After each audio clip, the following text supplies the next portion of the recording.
immigration, you better get your act together. But you're not going to have Europe anymore. You got to get your act together. And we, as you know, last month we had nobody entering our country. Nobody. Shut it down. And we took out a lot of bad people that got there with Biden. Biden was a total stiff.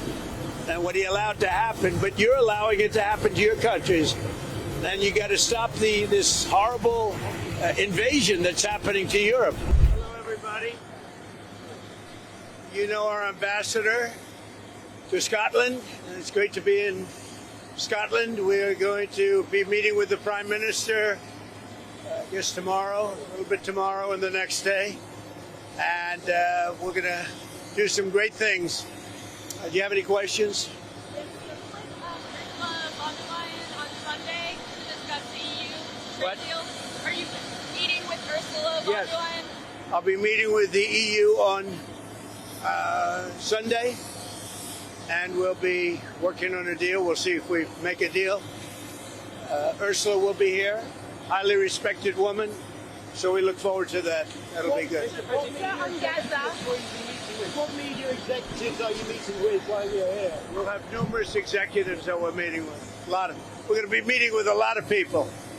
A lot of people. We'll be staying at Turnberry, and then we're going to Aberdeen, which is the oil capital of Europe, actually. Mr. President, can you explain what is missing in the UK deal that you have to work out? Nothing. We I think it's more of a celebration than a workout. It's a great deal for both. And we're going to have a meeting on other things other than the deal. The deal is concluded. So on Gaza, French President Emmanuel Macron just said that France will officially recognize the Palestinian state. What's your comment on Well, that's what he does. I mean, that's fine if he does that. That's up to him. It's not up to me. I'm with the United States. I'm not with France.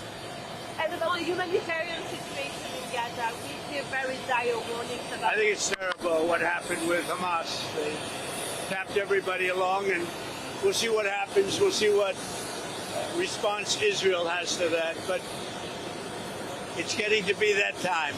On the EU deal, you said there's a 50-50 chance of a deal. What is left to work out? What are the final sticking points? With the European Union, I think we have a good 50-50 chance. That's a lot. What are the sticking points that you Well, I don't want to tell you what the sticking points are, but the sticking points are having to do with maybe 20 different things. You don't want to listen to all of them. Yes? What advice are you going to have for our Prime Minister about free speech? It's very important for people here. Well, it is, but I like your Prime Minister. He's slightly more liberal than I am, as you've probably heard. But he's a good man. He got a trade deal done. And, they've been working on this deal for 12 years. He got it done. It's a good deal. It's a good deal for the UK. So, no, I'll be seeing him tomorrow, I guess, tomorrow evening. And this is our wonderful ambassador, as you know. He's doing a good job. He's a very, very successful man. He'll be doing a good job. The Royal and Ancient says you're going to have to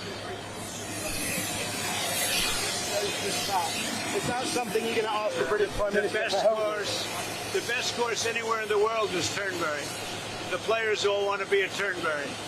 Everybody wants to be at Turnberry, so we'll see how that works out. But the infrastructure needs to be improved. Is that something? The infrastructure of the course is good. In fact, the Royal and Ancient, I don't know if you're aware of this, they spent a lot of money, hundreds of thousands of dollars, probably into the millions of dollars, and they've laid all the wire for television and for electricity under the holes of Turnberry, so that when the Open gets there, they have it all done. They paid for that. When we're talking about roads, the railway station, that sort of thing, that seems like a bigger thing. I don't know what you can do. All I can tell you is that it would be the best place anywhere in your country to have. There's no place like it. There's no place like Turnberry. It's the best, probably the best course in the world. And I would say Aberdeen is right up there also. Aberdeen's great. And while we're here, I'll be with my son, and he's going to cut a ribbon for the second course at Aberdeen, which is just about equal to the first. I mean, it's going to be a battle. It's, as you know, they're very highly rated. And the second course is great. Sean Connery helped get me the permits. If it weren't for Sean Connery, we wouldn't have those great courses. President, were you briefed on your name appearing in the Epstein files ever? No, I was never. What are you hoping Todd Blanche interviewing Ghislaine Maxwell? What are you hoping that they get out of that? I really have really nothing to say about it. She is being talked to by a very smart man, by a very good man, Todd Blanche. And I don't know anything about the conversation. I haven't really been following it. A lot of people are asking me about pardons. Obviously, this is no time to be talking about pardons. But a lot of people have asked about pardons. This is just not a time to be talking about pardons.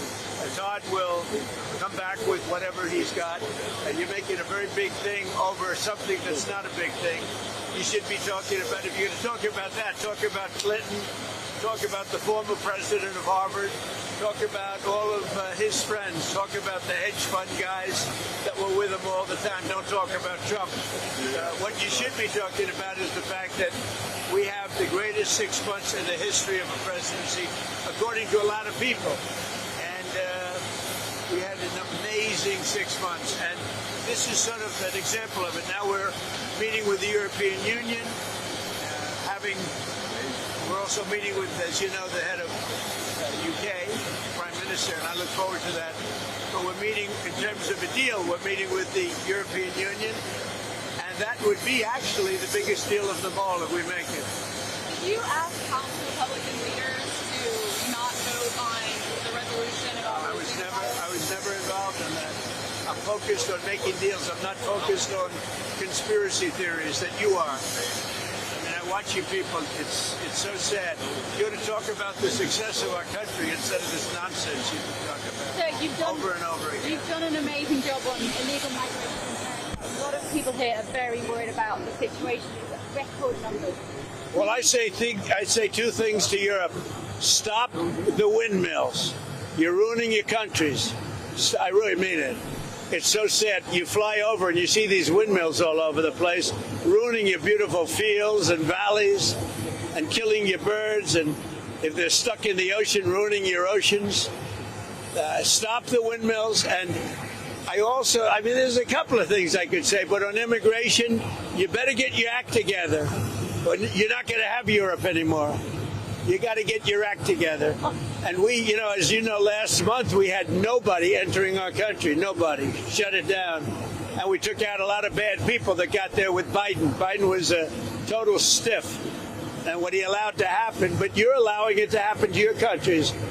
And you got to stop this horrible invasion that's happening to Europe. Many countries in Europe. Some leaders have not let it happen. And they're not getting the proper credit they should. I could name them to you right now, but I'm not going to embarrass the other ones. But stop. This immigration is killing Europe. And the other thing, stop the windmills, killing the beauty of your countries. Thank you very much, everybody.